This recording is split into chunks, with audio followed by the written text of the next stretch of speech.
So,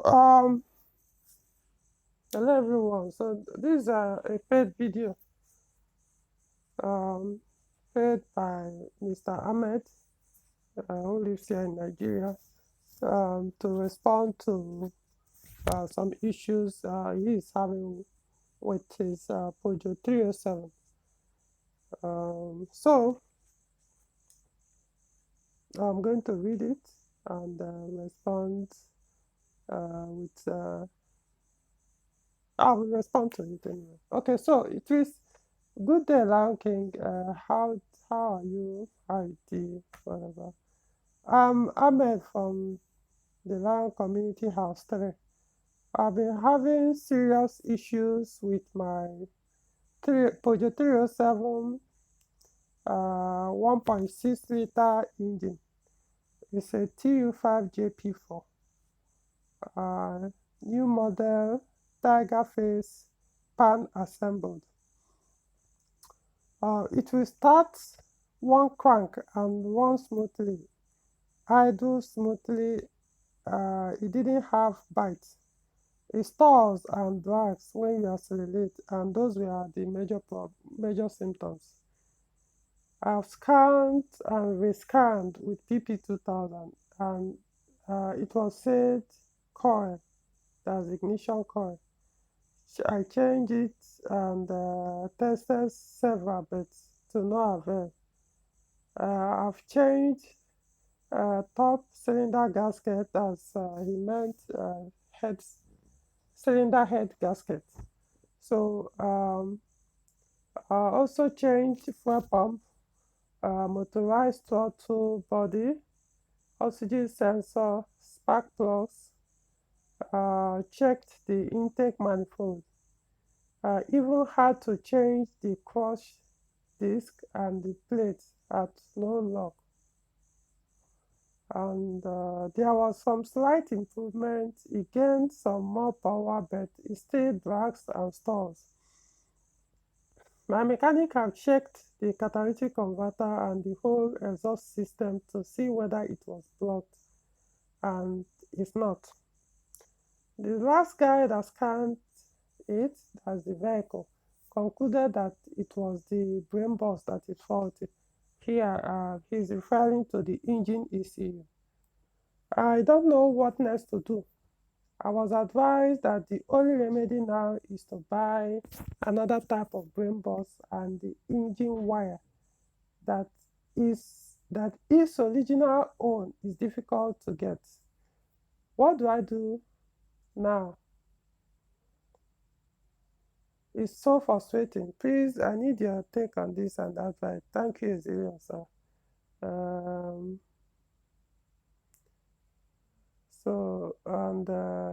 He also added, yes, the stalling and the dragging is slow to respond to acceleration, is sluggish. Even when it accelerates, it doesn't really move faster. Rather, it's just like rolling, but without results. So I now ask if the vehicle or the Peugeot 207 is a hatchback or a sedan, and he said sedan. All right. So let's go back to the first page of the questions or his post. So this is a WhatsApp message. So I just want, before I start, I want to point out where you said you had to change the clutch disc and the plate. Here, I believe you meant the clutch pressure plate and friction plate. And you said you changed it because of these symptoms. I mean, why would, okay, let's assume you are not an expert here. So I wouldn't blame you for this. Now, why would a mechanic suggest or recommend you change your clutch kit because of these symptoms you mentioned? I mean, come on, you said, look at it here. You said it stalls and drags when you accelerate. I mean, if you go back to the other one, it said it's slow to respond to acceleration. It's sluggish. Even when you accelerate, it doesn't even move. My point here is, you are talking about acceleration. What does your clutch kit has to do with your engine accelerating the engine? If you are talking about movement, which you also mentioned this thing, I mean, the symptom of weak clutch kit completely differs from the symptoms you are having, because a weak or failing friction plate will even make the engine to even rev as very, very high. However, you could hear you see that the sound doesn't correspond, the engine sound doesn't correspond with the movement, and then you will smell the burning of the plate. You smell it. So a good mechanic, it even have to be that good. I don't know, maybe this is just normal thing for a mechanic to know, to be able to tell the difference when your clutch kit is weak. So I wouldn't know why they will go ahead and recommend changing your clutch kit with what is obviously had nothing to do with the clutch. So to me, it was a waste of money. Okay, so I'm going to mention a few things here, and that's what I mean. Few things. I'm talking about things that can cause this kind of symptoms. For Peugeot 307 with the TU5JP4 engine, is a petrol engine and a 1.6 liter engine.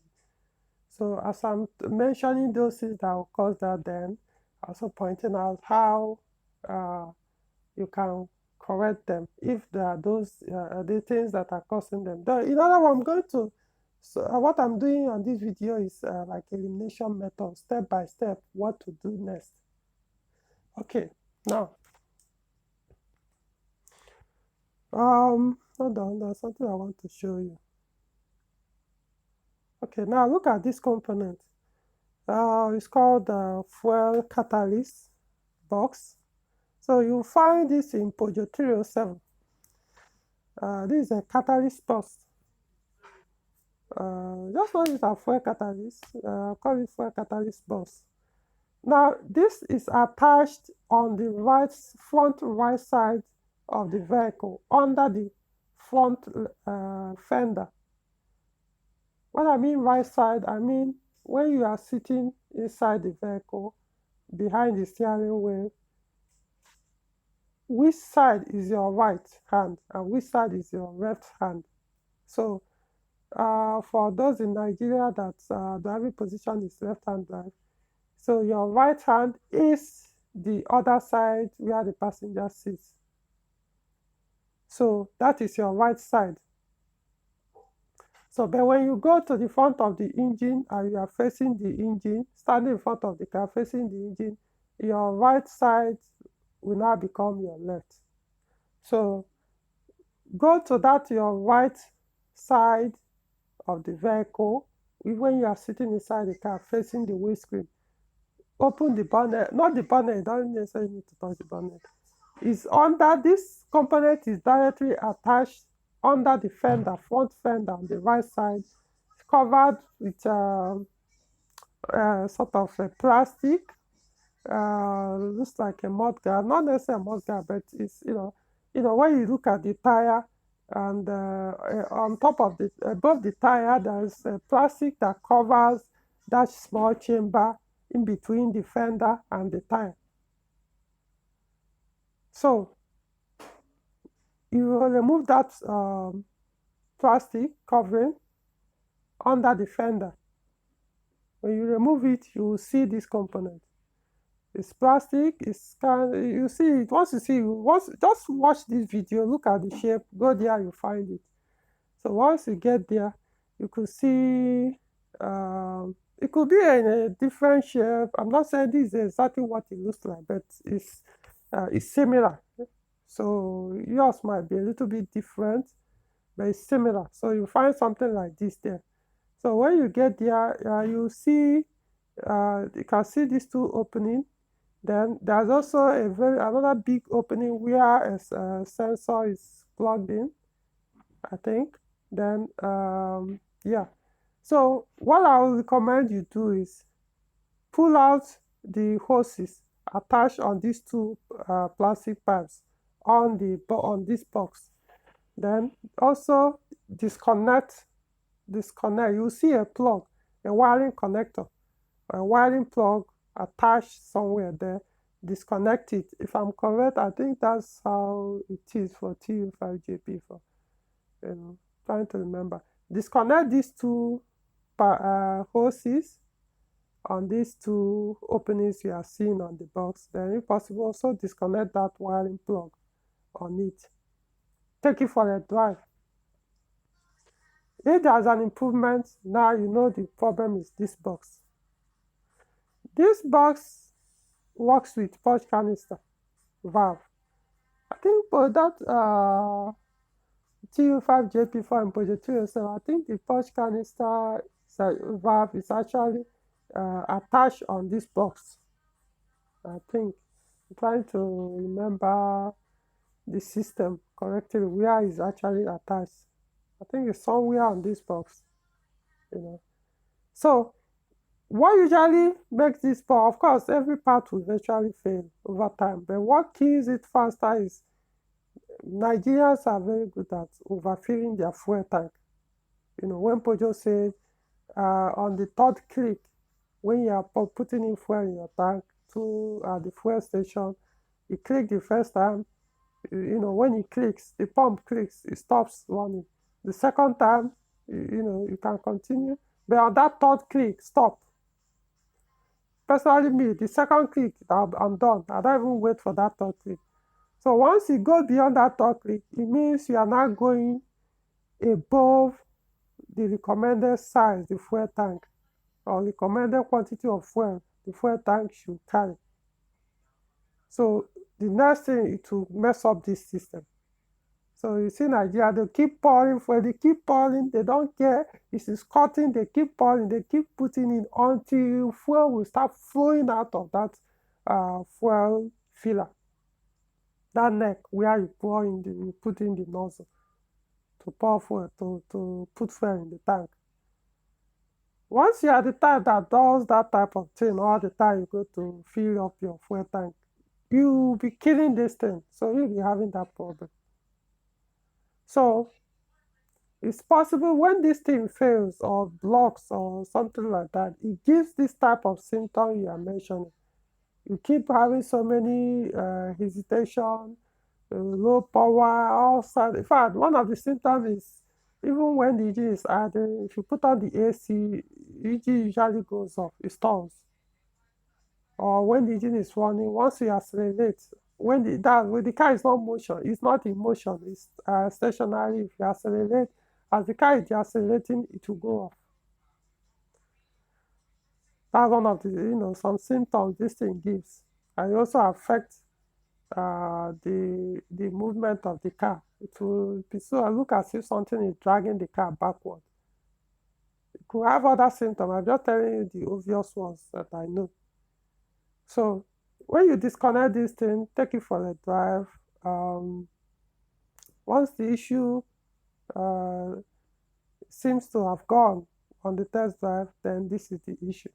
If it continues, then put them back, connect everything back. It's not the problem. But like I said, start with this because this is usually most of these things you mentioned, the symptoms you mentioned, the symptoms of failure, the symptoms of this catalyst pulse when it start failing or has failed completely. So you have to find out. Start from here first. This is the first one you go. Like I said, it's on the right side of Peugeot 307. Whether it's phase 1 or phase 2 is there. On the right side, under the fender, front fender. Remove that plastic cover. You will find it there attached on the directly. Is it under the fender? But it's somewhere there. You see it. It's not something hidden. It's only covered by that plastic on top of the tire on that side. Okay, so now that is it about the fuel catalyst pulse. Okay, so the second thing I want to talk about that can cause this thing is the fuel pressure. Now, let's go back to what you said. I know you said uh, you change the fuel pump. Yeah, whenever Nigerians say that, I always don't use it to what they say to rule out the fuel pump or the fuel, because what we are talking about is fuel pressure, not the fuel pump. Nigeria is like majority of Nigerians, if not like 99%, have this assumption that once there is a low fuel pressure issue with a modern, uh, you could call it modern car or EFI car, that it must be the fuel pump. Simply, low fuel pressure can be caused by other factors aside fuel pump. It's not only fuel pump that controls or determines the fuel pressure. So, from my observation, that the component that we call FPR, fuel pressure regulator, which in Peugeot 307 is attached on the fuel pump assembly. I don't have the picture here, I'll show you, but every mechanic who knows will know what I'm talking about.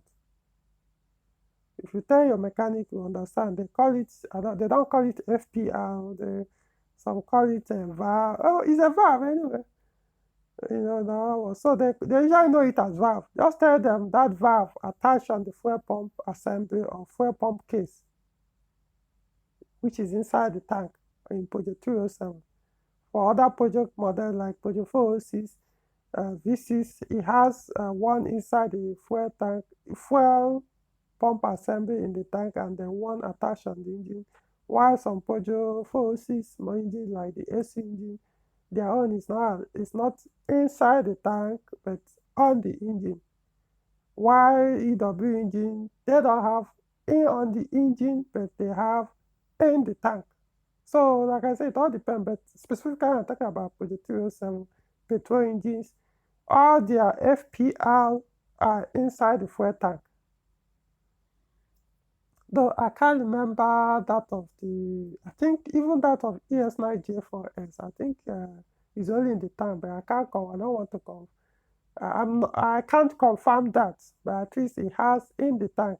But I can't say that if it has the second one on the engine as well. So let's leave it at that. But yours is 1.6 liter engine, which is TU5JP4. So if that FPR is weak, it doesn't matter how many fuel pump you put. Even if you go and buy 10 fuel pumps, working fuel pump, and keep changing them. If your FPR is bad on that assembly, your fuel pressure will always be low. Now, depending on how bad it is, sometimes it could be that it doesn't hold the pressure anymore when you switch out the vehicle. Yeah, in that case, when you start the car, it will start. It will run well. The engine will run, though it may take sometimes better than a week. For example, in the morning, or when engine is cold, or when engine has stayed off for like 4 hours, it may take longer than one crank for the engine to start. But as soon as it starts cranking, immediately you crank the switch off the engine, start next, it will crank, start. So, but you will now realize that even though the pressure, when you start the car, the pressure may maintain like 50 psi, which is the OEM psi, or the factory psi for that engine in Peugeot 307. It could maintain 50 psi, but as soon as you accelerate, the pressure will drop. So it doesn't necessarily mean, so if you are, for you to rule out your fuel pressure as the cause, fuel pressure will cause all these symptoms you are mentioning, because accelerating means there's more fuel is needed as the accelerator pedal is going lower. So if the FPR or the fuel pressure is low, it's going to affect the engine, the proper running of the engine, which could make it to stall. In other words, lean mixture. It will lean out. There will be more air than the fuel, so engine will stop. So you need to rule out by checking the correct using the what's it called, fuel pressure gauge, to know exactly how good are all the fuel components, especially in other words, fuel delivery components to your engine.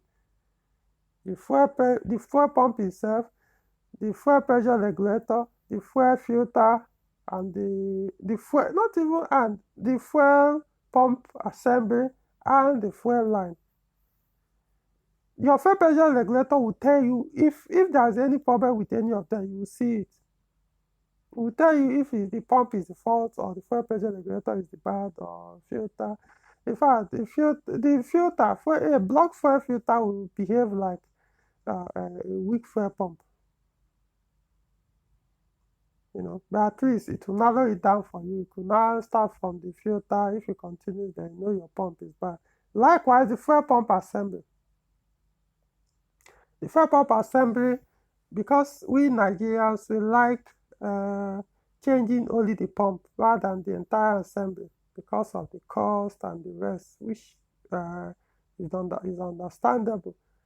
But most times when they are changing the pump, the assembly will be messed up in the process, which will now affect the pressure of fuel going to the engine. So even with a good fuel pressure regulator or a good fuel pump, sometimes the pressure will drop, because in the process of doing that, maybe one of the seals there that is supposed to help the pressure to remain 50 psi, it will be damaged, and the mechanic won't care, just put it without it. Or part of it will crack or stuff like that, and it will be leaking inside the tank. You won't be able to hold the pressure. All those. That's why I say you have to rule these things out. So changing, unless what you mean by changing pump means you change the entire assembly of that pump, not just only the pump, and you put a good one. But if you are changing only the pump, don't rule it out that everything is now okay with the fuel pressure. You have to rule it out by checking the pressure itself. In fact, the best way to do that, if you don't have fuel pressure regulator, look for another car that is running properly with the same type of your fuel pump assembly, everything. Make sure that one, the pressure is okay, the car is running well, it's not having the same symptom with yours. Then swap that one. Take that one and put it in your car and see what will happen. If the issue remains, you know it's not the fuel pressure. If he continue, if he fixes it, then you know what to do. Of course, like I say, once it gets to fuel pressure regulator issue, you can as well just change the entire fuel pump assembly, because they come with it, both the pump, the fuel pump, fuel FPL, and the fuel sender. They're all attached on that case or the assembly. I believe since you change the fuel pump, that will probably change the filter. Now, I don't know, it may not be all, I don't think it's all Peugeot 307 that comes with fuel filter, the external fuel filter. Some, it depends. If your own, I don't know the type of fuel pump assembly in your case, does it have two openings on top, which is the inlet and the outlet, supply and the return? If it's only one, then if it's only one opening, we'll call it plastic pipe on top of that assembly. If that is only one, then it doesn't have external filter. But if it has two openings, then it has external filter. So then there are cases where I've seen Nigerians, they will go and block that filter.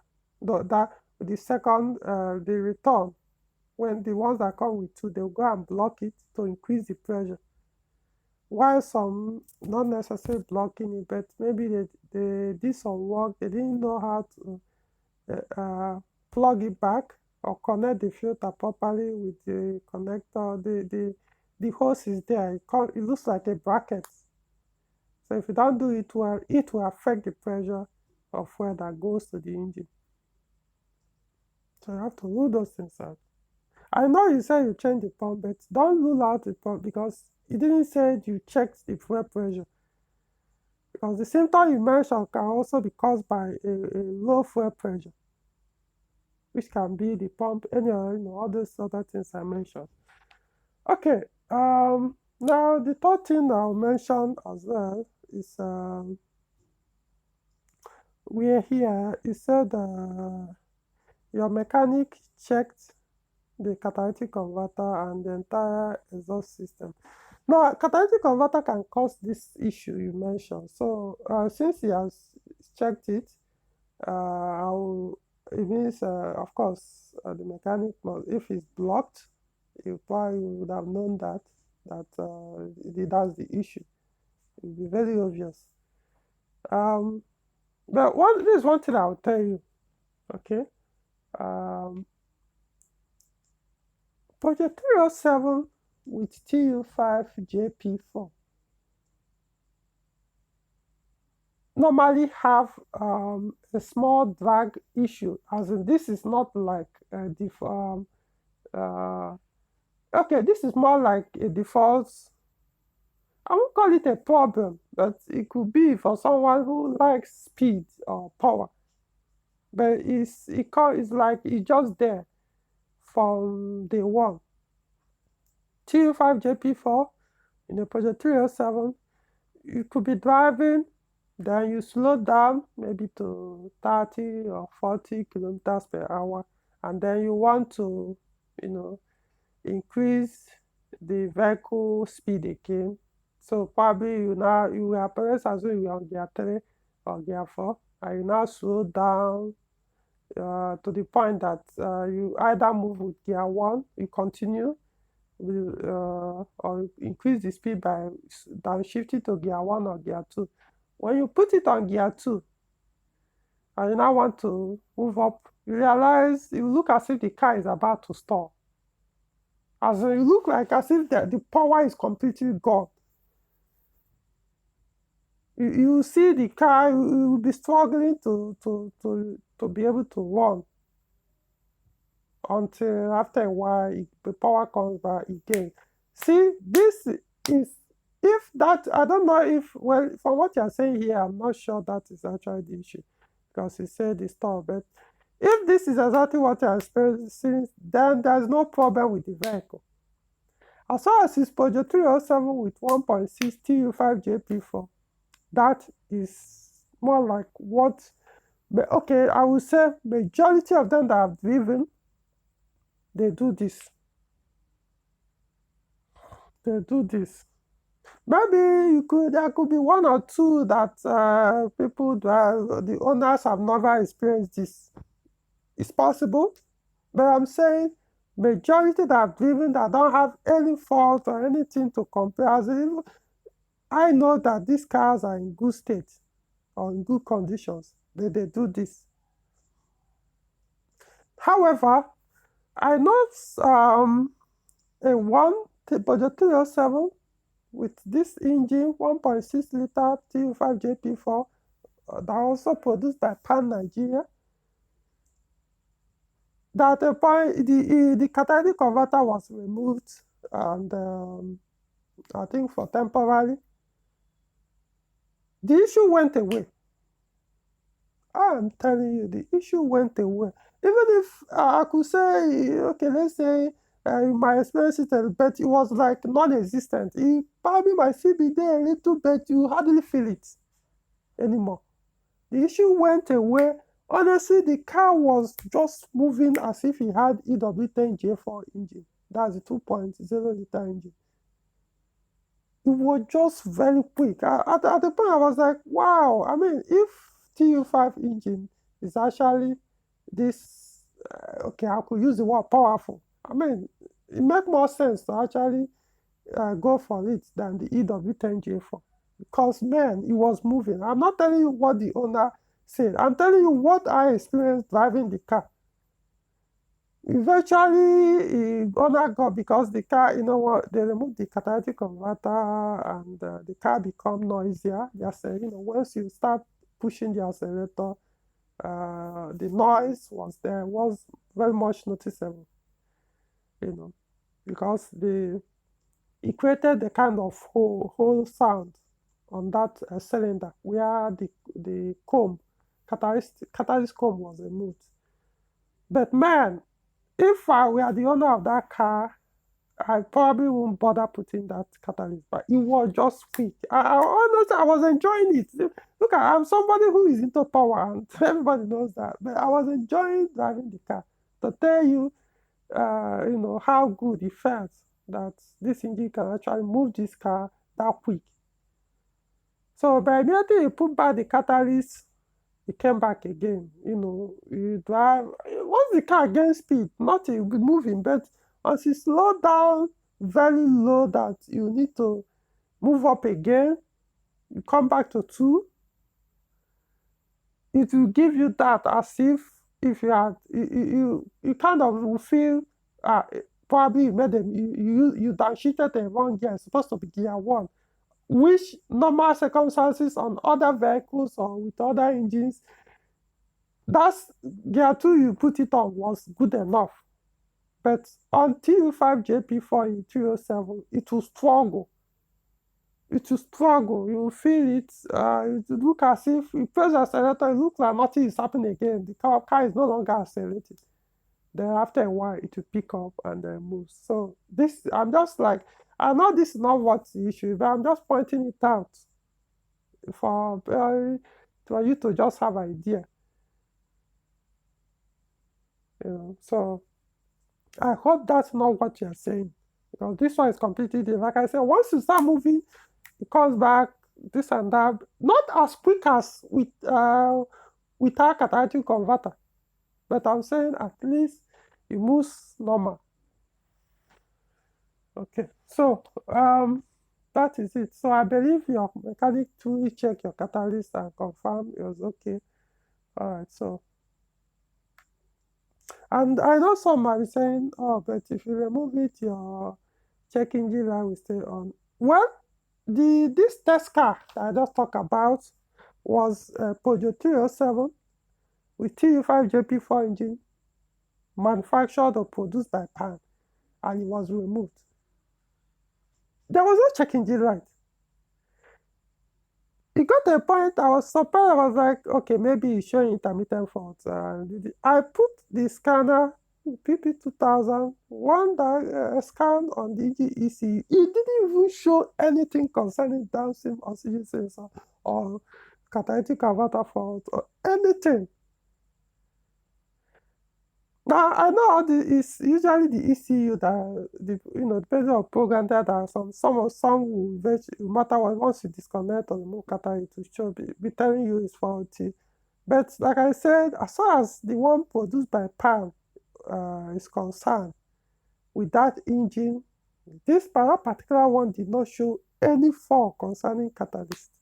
So the owner only decided to put it because, like I said, it was noisy. But man, it was quick. Then what's it called? The climate, people always cry about climate change, blah, blah, blah. Yeah, I know they will say, why must you run with that catalytic converter? Well, I don't care. That's your opinion. If you are telling me that, go to, now, even the person who is doing that, if you live in Nigeria, ask that person, how many generators does he have? You'll be surprised that he may have more than 2. One at the office, one in his house, or may have up to 3 in his own personal house. How many of them have catalytic converter? Yet you are blowing poisonous gas everywhere, and you are telling me a vehicle that at least has exhaust, that filter, do some filtration. Please. Anyway, so, okay, so moving on. Map sensor. This is another component that can cause this thing. Let me see if I can show you, in case you don't know what it looks like. Okay. So this is, you can see that black thing. Yeah, this is it. This black sensor with that green sticker or label. In fact, this is exactly the map sensor for your engine, TU5JP4. That part number is actually made by Bosch. The part number is 0261230043. So that's the part number. So this sensor will give you this kind of symptoms when it's bad, when the symptom is when the sensor is faulty or failing. Also, there's another thing I know most people don't observe. This plug attached on the sensor, this wiring connector or plug on the sensor, if it's not well plugged in or if the plug is bad, it will give you this type of thing because it will lose contact or be having partial contact with, it has 4 pins. Remember, the map sensor of on TU5JP4 engine is also inclusive of IAT sensor, idle air temperature sensor, or inlet air temperature sensor. So it has 4 wires. One of the wires controls the IAT sensor inside the map sensor. So if the plug attached on it is having partial contact or is broken, or maybe somebody changed the plug and connected the sensor wrongly. Like I said, it has 4 wires. So if you mistakenly take or interchange or do the connection wrongly, yes, this sensor will cause all these symptoms you're saying. It will start revving. Even when it's stationary, you rev it will rev well. But once you are in movement, you start getting, most times when you are doing it, the car will be jerking. Once the car is in motion, it will be jerking as if, but it won't necessarily stall, but it will be jerking. It won't allow you to move, pull. If you like, push your throttle to the floor, it will be dragging. All right, so that's how, so you have to check. Start with the wiring plug or the connector on the sensor. Check if somebody at some point change. If they change the plug, you will know. Because you see tape or where they cut it and join something else. And even be sure that the plug there is even for this sensor. But normally, if this sensor is bad, if you scan the vehicle PP2000, it will show. Even if the plug is having partial contact there. Once anything that has to do with this sensor, map sensor, is bad, and this is the cause of the symptoms you're having, if you put PP2000, it will show you whether permanent, intermittent, temporary fault, doesn't matter, it will show. But I'm just saying, let's assume it's not showing on your own. Yeah, this can cause it. So check the connector and the harness behind the connector and see if everything is in proper shape. And if the scan tool reported this sensor, you may have to change it. Okay, moving on. Okay, it's almost 40 minutes, but see, it's about you solving your problem, so it doesn't matter how long it takes. It's about learning what to and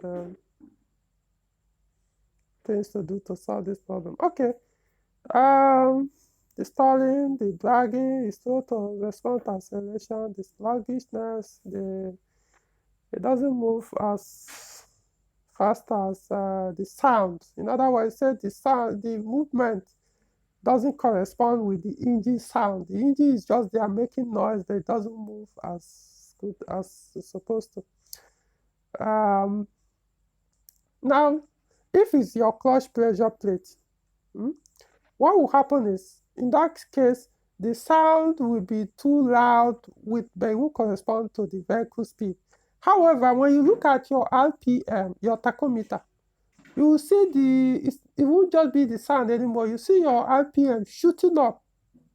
As the more you accelerate, the RPM will keep increasing as if the vehicle speed is increasing. But your speedometer will be dropping. But if truly your car is sluggish, you see, yeah, engine sound may increase, but your RPM will not increase with engine sound. That's why I say it's a mechanic or an expert or someone should be able to tell if it has anything to do with your clutch kit or not. So I was surprised they went to your clutch kit for a sluggishness symptom.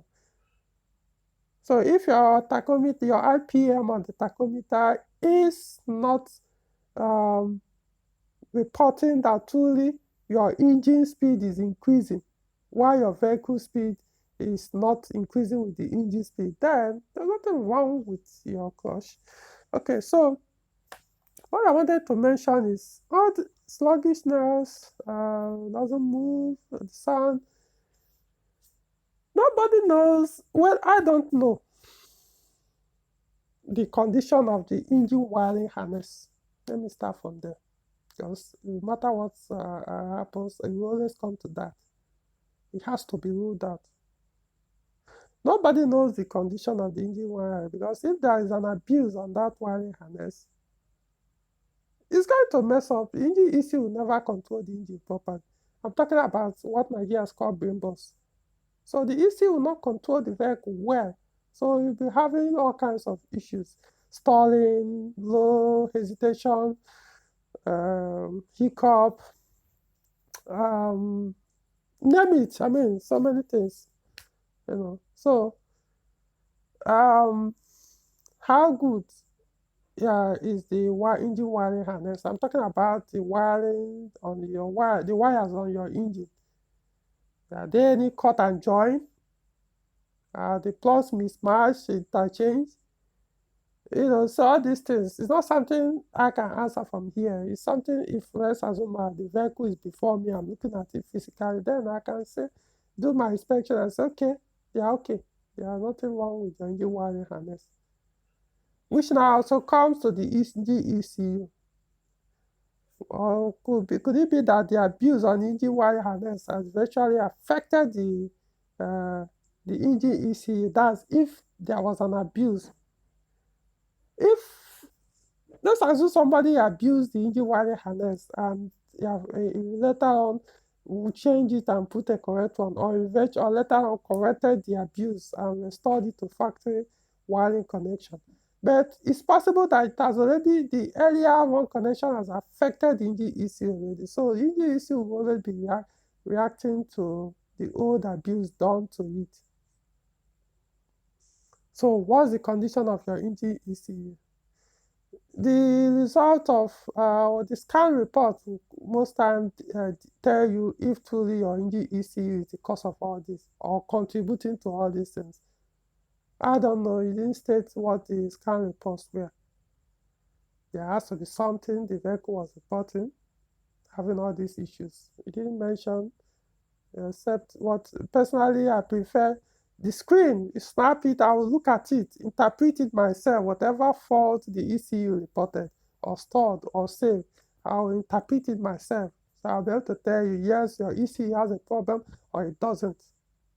Now, an important thing I want to mention here is, there's a reason why I asked you, immediately you said, remember, here you said, when you are dealing with a project expert, you should know that I am, in fact, not just project expert, someone like me, I pay attention to specific, because that's how I'll be able to tell you, it helps to narrow down your diagnosis on what the issues might be. Now, you said it's pan assembled, that's produced in Nigeria. Now, I know Peugeot 307 had three body designs or models. One is hatchback, second one is the station wagon, and the third one is the sedan, that's saloon. Now, let's go back here. Okay. Now, look at it. So I now ask, is it hatchback or sedan? He said it's sedan, that is saloon. Hold on. Yes, noisy. Okay. So, this is what I know. Majority of the sedan Peugeot 307 assembled by PAN Nigeria, or PAN, or assembled in Nigeria, they had EW10A 2.0 liter engine and mostly automatic, not manual. In fact, I've never come across any of them that had manual. They are mostly all, if not all, automatic transmission. That's AL4. Now, you didn't buy it new, right? In fact, from the look of things, it appears you bought this car recently. So, how are you sure? Did you do your own check? Or are you certain, which is very easy for you to find out, but are you so certain that this car was manufactured with TU5JP4 and manual transmission from the first day, the beginning the car was produced? Since it's sedan, remember this is why I asked you, if you had told me, oh, the car is hatchback, I won't bother to pay. No, if I say it was a foreign production, I probably won't bother asking you whether it's hatchback or sedan. But immediately you said palm production, then all this description, the first thing that crossed my mind is a wrongly converted Peugeot 307 engine for one different type of engine, which will require different type of injection system.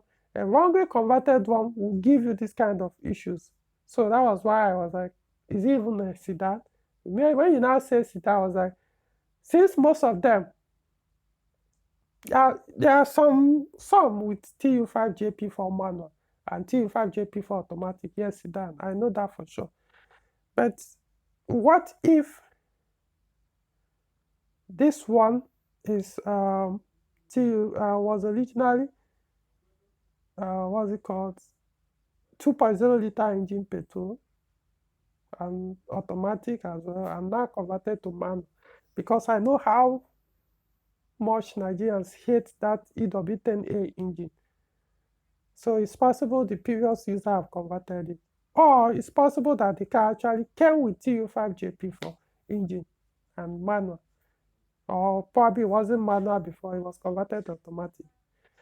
So the easiest way to find out is from the VIN of the vehicle. The vehicle, if it's EW10A, check the VIN. The 6th, the 7th, and the 8th digits there will be, or character there will be RFJ. If it's a TU5, it will be, what's the code again? The digit, the character, I think NFU or NFA. I'm forgetting. It's still a TU5JP4 engine in 207. They have different kinds of characters, different, as in not just one. There are 3 peculiar characters. They have different. Some you might see NFA, some is it NFU, some this, some that. So your VIN will tell you the 6th, the 7th, and the 8th character of the V. On that VIN will tell you truly which engine and the injection system the car was produced with from new. Because if this car was converted from EW10A to TU5JP4, I'll tell you, all these things you have been doing was just a waste. The best thing to do is to take it to a specialist to now look at the conversion, electrical part of the conversion properly, and tell you what needs to be done. I can't tell you here because it's possible the conversion was done properly or not. So he is the person, anybody that will look at it, because he has to now properly. It's no longer about scan 2 or PP2000. You have to physically check the entire wire because with your understanding of the injection system of TU5JP4 to understand is there anything wrong with the wiring, engine wiring system. Not just the engine, because see, there are a lot of differences between TU5JP4 body wire, the body wire, everything concerned, any wire, the entire wire of the vehicle. There's a difference between that of TU5JP4 and EW10A in the Peugeot 307. They are not the same. So in other words, if you are converting Peugeot 307 from EW10A to TU5JP4, you can also change the entire wire on that vehicle, complete from the front to the tail. Yes. So I wouldn't know how the conversion was done if the car truly was converted from EW10A to this. So, like I said, you have to find out. So, if truly it was manual, then every other thing I mentioned before now applies. You have to rule them out one after the other. But if it was actually converted, then that's forget about every other thing I talked about. You have to deal with this. It will be the main thing. There's no point. No matter how good they did the mechanical part of the conversion, if the electrical is in a mess, you are wasting your time. And this brings me back to what I've always been saying. Since you recently got this car, did you even take any specialist to go and inspect the car and tell you the true condition of the car before you made the purchase? Because you always come back to this. Why is it that Nigerians will never ever listen? Did anybody inspected this vehicle? Because if someone have done this, there's no way you will not see all these things unless you took a whack to go and do the inspection for you.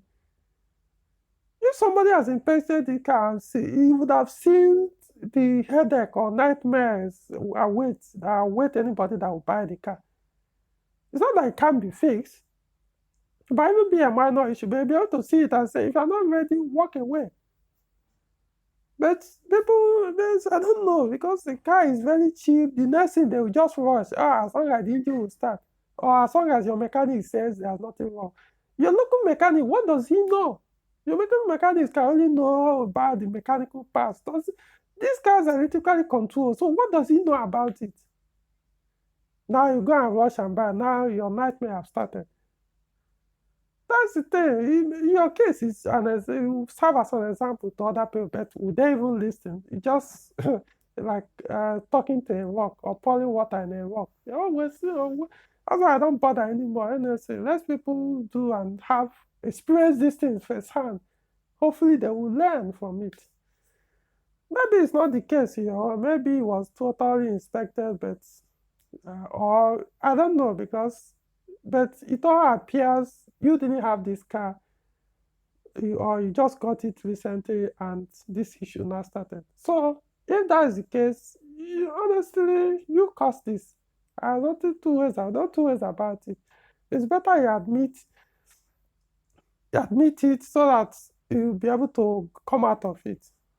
Pushing the blame to other person, you can only compound it. So you made that mistake, or in fact, it's not like a mistake. You made this choice that you are ready to experience this nightmare if it comes, because that's what it means. All this while I've been saying, don't go and buy a used Peugeot vehicle in Nigeria without an expert certifying the car. People, why would I pay somebody 20,000, 30,000 to go and inspect a car for me? It's a waste of money. How much have you wasted now trying to fix this car? All these things you mentioned. Look at, you change this, you change that, you change the clutch key, you change. How much? With all the nightmares, the sleepless night you are having, the headache. Okay, I know, that's not why I'm doing this video. Moving on. So, you have to find out to be sure that it wasn't truly converted. If it was, well, you have to find somebody that will not thoroughly check the entire, first of all, you have to confirm first.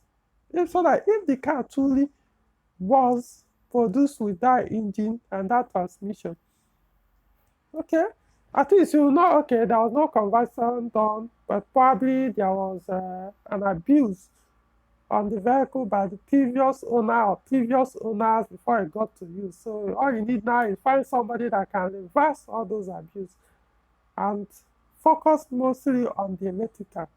All right. The other thing, to end this, I would just say the engine itself. How good is the engine? Yeah, the engine might start and run smoothly at idle, but when a load is added on it, like AC or gearbox with gear it into motion, it may be too weak to be able to pull the entire vehicle, so it will stop. So is the engine weak?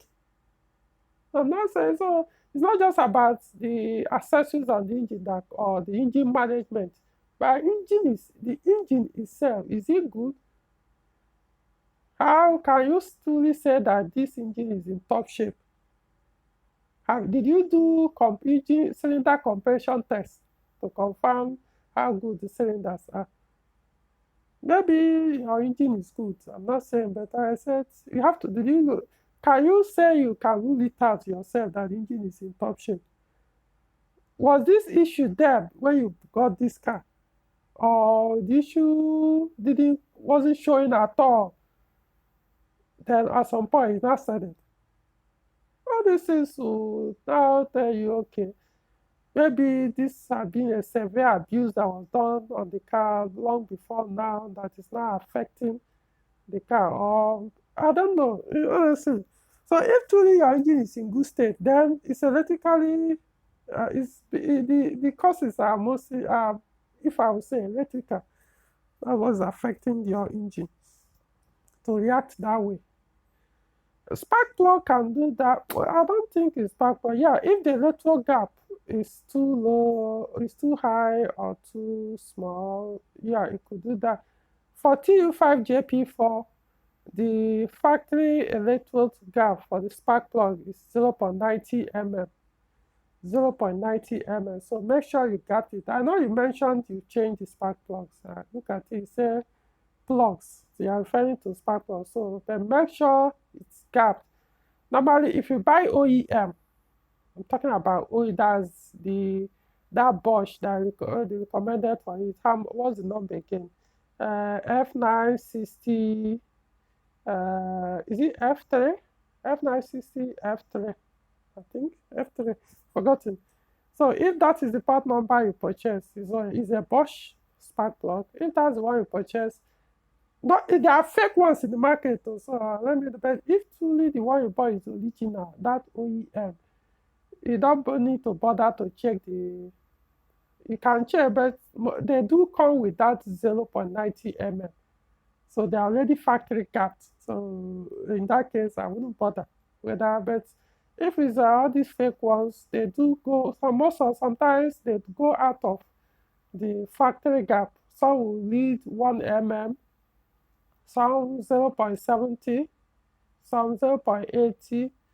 So then different brand of spark plugs will have their own gap. May not even be up to 0.90. So those are the things. So you need to check out those things. But I don't know, it's probably not, because since you probably have tried the different all types of change plugs several times or something, I was still doing. So, but everything apart from what I suggested for you to confirm, check to tell yourself how good your engine is, or ask some mechanic so that the engine can give you this kind of thing. Forget that it starts well, but if it's weak, you may not be able to pull the vehicle well. The wiring systems, wiring connections can be bad if abused to mess up the running of the engine. The engine ECU, if faulty as a result of abuse done on the wiring system of the engine, can also have caused this. Low fuel pressure can cause this. Block catalytic converter, even though you said it has been ruled out, can also cause this. Map sensor, faulty one, or the wrong connected or wrong wiring connection to map sensor, or the faulty map sensor wiring connector can also cause this. The fuel catalyst bus, which is the first one I pointed out, that should be the first thing to check. Something like this.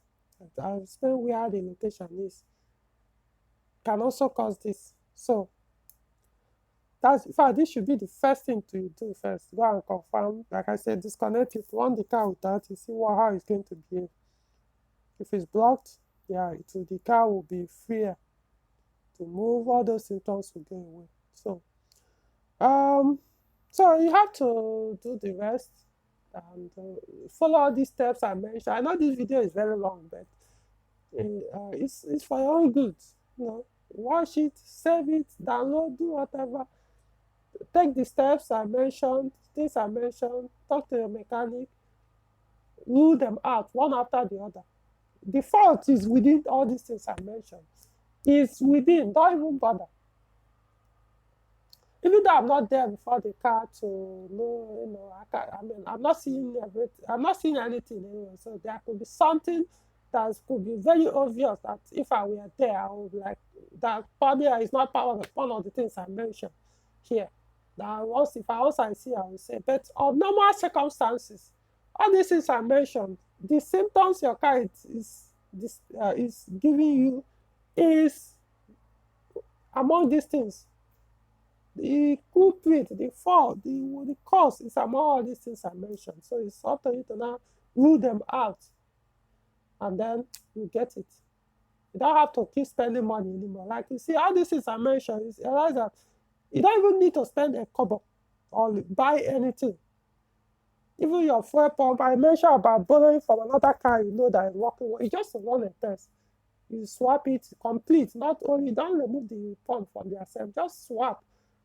Run the car for like 5 minutes, drive it. If it's the same thing or there's improvement, you come back, swap the pump back. So you see that you don't even need to spend cover. That's why when you're dealing with experts, you'll be able to narrow things down. Also, advise you on cheapest way of running your diagnosis or troubleshooting the car to get to the fault, rather than doing trial and error, wasting money, which you have already done. You wasted a lot of money, you know. So I think that comes to the conclusion of this video. So for any other person who is interested in kind of this kind of video where I will respond to questions and do my explanation, no matter how long it takes, I'm going to post the conditions. One you can, the cheapest you can pay is 1,500 naira. Post your questions either via email or via WhatsApp.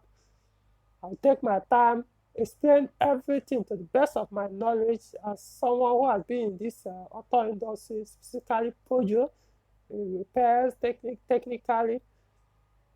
I'll be able to answer them the way I will handle the car or run the diagnosis if I were there. If I were the one doing the repairs or diagnosis. So list 1,005. If you want the one, I will explain. You see all those things. My details, contact details will be there. If you want to be getting this thing constantly from me, other things, you pay as high as 30,000 naira. Or you pay 1,005 for each video response. Okay, so that's all for now. I know it's how many? All the time? 1 hour. Oof. All right. So I hope this works for you. So that's all.